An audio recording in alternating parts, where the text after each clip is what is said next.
Subscribe कीजिए learning pharmacy channel को and bell icon को दबाइए लेटेस्ट फार्मेसी वीडियो सबसे पहले देखने के लिए। सो फ्रेंड्स, आज के इस वीडियो में हम कवर करेंगे know all about your medicine का हैशटैग 6.1, जिसमें हम आपसे डिस्कस करेंगे कॉमनली यूज़ किए जाने वाली ओटीसी मेडिसिन जो सभी को पता होना चाहिए। ओटीसी मेडिकेशन क्या होती है, कब ली जाती है, कब इनको नहीं लेना चाहिए, सब कुछ हम डिस्कस करेंगे इस वीडियो में। तो एंड तक बने रहें हमारे साथ इस वीडियो में। ये वीडियो सिर्फ और सिर्फ एजुकेशनल पर्पस के लिए बनाई गई है। इस वीडियो के थ्रू हम किसी भी मेडिसिन को प्रमोट नहीं कर रहे हैं। मेडिकेशन कब आप ले सकते हैं ओटीसी मेडिकेशंस को।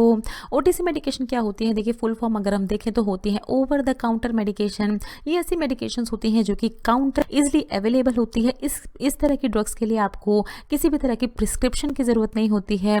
बट आपको प्रिस्क्रिप्शन की ज़रूरत नहीं होती है, इसका ये मतलब नहीं है कि कोई भी इसको कभी भी ले सकता है। किन किन कंडीशंस में आप ले सकते हैं ओटीसी मेडिकेशंस, वो हम देखेंगे। सबसे पहले देखिए, when you already know it's safe to take. जब आपको पता हो कि जो भी ड्रग आप ले रहे हैं, काउंटर से लेके आ रहे हैं, केमिस्ट से लेके आ रहे हैं प्रिस्क्रिप्शन के बिना, अगर आप उनको उस तरह की ड्रग्स को लेंगे तो वो सेफ है आपके लिए। मान लीजिए बुखार के लिए आप पीसीएम लेके आ रहे हैं, तो आपको पता है कि पीसीएम लेना आपके लिए सेफ है, किसी तरह का साइड इफेक्ट नहीं होगा आपको उससे, तो आप इस तरह की मेडिकेशंस ले सकते हैं। दूसरी कंडीशन में है कि देखिए इस तरह की मेडिकेशंस को आप अपने फर्स्ट एड बॉक्स में रख सकते हैं। फर्स्ट एड बॉक्स में आप अपने घर में जो बनाते हैं, जिसमें बुखार की, खांसी की, पेट दर्द की इस तरह की दवाइयाँ होती हैं, तो इस तरह की दवाइयों के साथ आप ओटीसी मेडिकेशंस को रख सकते हैं ताकि जब भी ज़रूरत पड़े तो आप इस तरह की मेडिकेशंस को यूज़ कर पाएँ। तीसरी कंडीशन है, देखिए इमरजेंसी कंडीशन में जब आप डॉक्टर के पास नहीं जा सकते। कभी कभी क्या होता है कि रात को आपको फीवर चढ़ गया या शाम को आपको फीवर चढ़ गया, आपको या आपके बच्चे को या आपके परिवार में से किसी को, तो क्या होता है कि मान लीजिए आप डॉक्टर के पास नहीं जा सकते, इमीडिएटली आप डॉक्टर के पास नहीं जा सकते उस टाइम पे, तो आप ओवर द काउंटर मेडिकेशंस को यूज़ कर सकते हैं इमरजेंसी कंडीशंस को ट्रीट करने के लिए। उसके बाद आप डॉक्टर को जाके दिखा सकते हैं अपने किसी भी फैमिली मेम्बर को। तो ये होती है third condition. And fourth condition है कि अगर आप ट्रैवल कर रहे हैं किसी दूसरी स्टेट में या किसी दूसरी कंट्री में, और जब भी आप ट्रैवल करते हैं तो दूसरे स्टेट या कंट्री में हो सकता है कि आपको समय पर डॉक्टर ना मिले, आपको कोई किसी तरह की कंडीशन हो जाए, तो आप अपने साथ रख सकते हैं इस तरह की मेडिकेशन जैसे बुखारियाँ।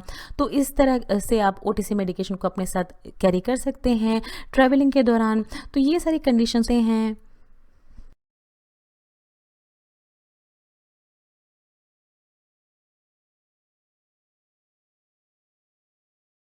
ना देखिए, मैं आपको बिल्कुल नहीं लेनी है ओटीसी मेडिकेशन, बिल्कुल मना होती हैं।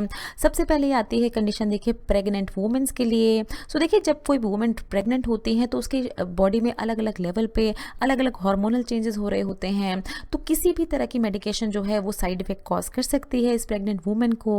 तो अगर उसको किसी भी तरह की कंडीशन होती है, गैस की प्रॉब्लम होती है, फीवर होता है, कुछ भी होता है, कफ कोल्ड होता है, तो उसको अपने डॉक्टर से पहले कंसल्ट करना होता है और उसके बाद ही वो किसी भी तरह की मेडिकेशंस को ले सकते हैं। अगर वो बोलते हैं कि ओटीसी मेडिकेशन कोई अवेलेबल है काउंटर पे, तब तो वो जाके ले सकते हैं, बट उससे पहले उनको ऐसे ही अपने आप कोई भी मेडिकेशन लेना अलाउड नहीं होता है। दूसरे केस में हम बात करेंगे इन्फेंट्स एंड किड्स के लिए। तो देखिए इन्फेंट्स एंड किड्स के लिए बहुत सारी मेडिकेशन होती हैं जो कि ओवर द काउंटर अवेलेबल होती हैं, बट इनकी डोज बहुत मैटर करती है। तो अगर किड्स या इन्फेंट्स को किसी भी तरह की कंडीशन होती है, बुखार होता है, खांसी होती है, तो पहले इनके बच्चों के उनको देनी है किसी भी दवाई की, और फिर आप जाके ले सकते हैं काउंटर पे। अगर वो दवाई अवेलेबल है तो आप जाके बाय कर सकते हैं। तीसरी कंडीशन होती है, देखिए अगर पर्सन जो है वो दूसरी तरह की मेडिकेशंस ले रहा है, तो देखिए डायबिटिक पेशेंट्स होते हैं, बीपी के पेशेंट्स होते हैं या हार्ट के पेशेंट्स होते हैं, वो पहले से ही उनकी बहुत सारी मेडिकेशंस चल रही होती हैं। तो अगर ओवर द काउंटर मेडिकेशन हम लेके आते हैं तो ये मेडिकेशन जो है ओटीसी मेडिकेशन, ये पहले वाली मेडिकेशन के साथ रिएक्ट कर सकती हैं, तो इसीलिए उनको भी डॉक्टर से अपने कंसल्ट करना होता है किसी भी तरह की ओटीसी मेडिकेशन लेने से पहले। एंड फोर्थ कंडीशन होती है कि अगर पर्सन जो है वो एलर्जिक है किसी तरह की मेडिकेशंस के से, अगर किसी तरह की मेडिकेशन लेने से उसको एलर्जी हो जाती है, तो उस तरह की मेडिकेशन उसको अवॉइड करनी है, ओवर द काउंटर नहीं लेनी है। तो ये सारी कंडीशन से देखिए जिसमें अवॉइड की जाती है ओटीसी मेडिकेशंस।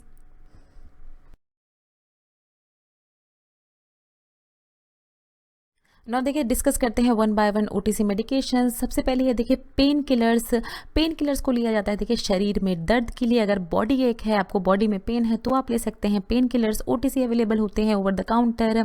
इनके एग्जांपल में देखिए ये एनसेड्स की कैटेगरी में आते हैं, non steroidal anti inflammatory drugs, जिसमें है देखिए डिक्लोफेनेक होता है, एसिक्लोफेनेक होती है, पैरासीटामोल एंड आइबुप्रोफेन, ये सारी होती हैं देखिए ओटीसी ड्रग्स। आइबुप्रोफेन टैबलेट देखिए आप अपने स्क्रीन पे देख रहे हैं, ये एक अवेलेबल होती है over the counter, body pain के लिए ली जा सकती है।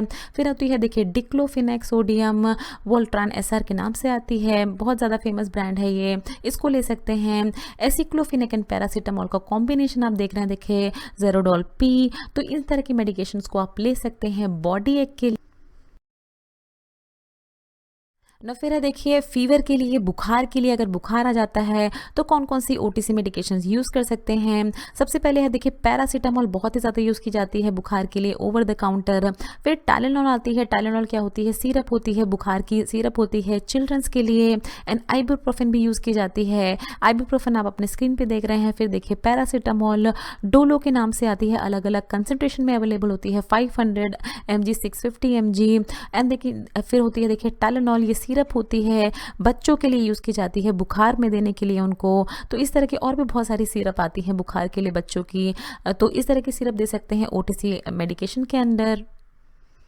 ना होती है देखिए हेडेक के लिए मेडिकेशंस, सर में दर्द अगर आपको है तो कौन सी मेडिसिन ले सकते हैं। फिर इसमें एग्जांपल है देखिए डिस्प्रिन जो एस्पिरिन होता है जिसमें सॉल्ट प्रेजेंट होता है, डिस्प्रिन के नाम से आती है, स्क्रीन पे आपको अपना दिख रहा है देखिए डिस्प्रिन कैसे दिखती है। फिर आइबुप्रोफेन होती है, पैरासीटामोल एंड झंडूबाम।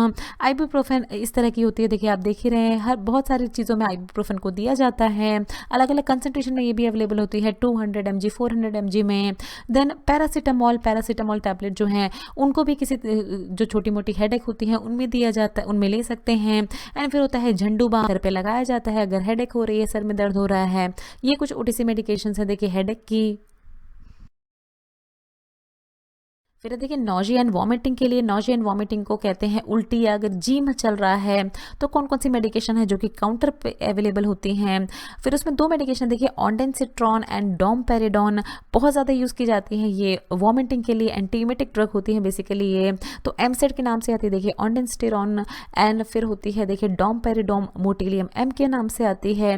ये दोनों बहुत ही ज़्यादा यूज़ की जाती हैं इन तरह की कंडीशंस में, जब पेशेंट को नॉजिया हो रहा है, चक्कर आ रहे हैं, या उल्टी हो रही है, या उसका जी में चल रहा है, तो वो ये इस तरह की मेडिकेशंस को ले सकते हैं। नाउ फिर है देखिए गैस्ट्राइटिस एंड एसिडिटी, इसको हिंदी में कहते हैं देखिए गैस या तेजाब बनना। तो इस तरह की कंडीशन में हमारे स्टमक में बहुत ज़्यादा एसिड प्रोडक्शन होने लगती है, तो उसके लिए कौन कौन सी मेडिकेशंस होती हैं जो कि ओटीसी अवेलेबल होती हैं, काउंटर पे अवेलेबल होती हैं। तो होती है देखिए रेनिटिडेन, पेंटोप्राजोल, ओमिप्राजोल एंड रबिप्राजोल, ये सारी ही होती हैं जो ओवर द काउंटर मेडिकेशंस होती है इस तरह की कंडीशन के लिए। रेनिटिडेन को आप देख रहे हैं देखिए एसिलॉक के नाम से आती है। पेंटोप्राजोल इस तरह की देखिए पेंटोसिड टैबलेट बहुत सारे अलग अलग ब्रांड में आती है। ओमिप्राजोल ओमेज के नाम से आती है, एंड रेबिप्राजोल को आप देख रहे हैं रेबिसिप के नाम से आती है। तो ये तरह की मेडिकेशन होती हैं जो आप ले सकते हैं इस तरह की गैस की कंडीशंस को ट्रीट करने के लिए। फिर देखिए है कंडीशन कॉन्स्टिपेशन मतलब कब्ज होना। ऐसी कंडीशन जब पेट जो है वो ठीक से क्लीन नहीं होता है, साफ नहीं होता है, तो उसमें आप कौन सी मेडिकेशंस ले सकते हैं काउंटर पे से। बिसाकोडिल ले सकते हैं, देखिए बिसाकोडिल डल्कोलेक्स के नाम से आती है, इस तरह की टैबलेट्स होती हैं इसकी। और होती है जाइलम हस्क देखिए इस तरह से आपने देखा होगा, सत इसबगोल के नाम से आती है। तो ये दोनों ही होती हैं जो कि बहुत ही बेनिफिशियल होती हैं कॉन्स्टिपेशन को ट्रीट करने के लिए। ना देखिए क्वेश्चन है आपके लिए, आपको आंसर देना इस क्वेश्चन का कमेंट सेक्शन में। तो पूछे आपसे देखिए कौन सी इसमें से ऐसी ड्रग है जो कि नॉजिया एंड वॉमिटिंग में यूज़ की जाती हैं। ऑप्शंस में आपको दिया गया है ondansetron, pantoprazole, bisacodyl and paracetamol. Answer दीजिए इसका हमें कमेंट सेक्शन में। So thanks for watching. Next video में हम इसी का पार्ट 2 कवर करेंगे, जिसमें हम आपको बताएंगे और भी कुछ ऐसी ओटीसी मेडिकेशंस काउंटर पे अवेलेबल होती हैं जो आपको पता होनी चाहिए। सो अगर आपको ये वीडियो अच्छी लगे तो इस वीडियो को ज़रूर लाइक कीजिए, शेयर कीजिए अपने फ्रेंड्स के साथ। अगर आप चैनल में पहली बार आए तो प्लीज़ चैनल को ज़रूर सब्सक्राइब करें। वीडियो के नीचे रेड कलर का सब्सक्राइब बटन दिया होगा, उस पर क्लिक करके आप चैनल को सब्सक्राइब कर सकते हैं। अगर आपका कोई भी सवाल है तो नीचे दिए हुए कमेंट बॉक्स में आप हमसे कुछ भी पूछ सकते हैं। ये कुछ हमारे रिलेटेड वीडियोस के लिंक हैं जिन पे क्लिक करके आप उनको देख सकते हैं। दोस्तों, लर्निंग फार्मेसी पे आने के लिए और ये वीडियो देखने के लिए आपका बहुत बहुत शुक्रिया। मिलते हैं अगले वीडियो में।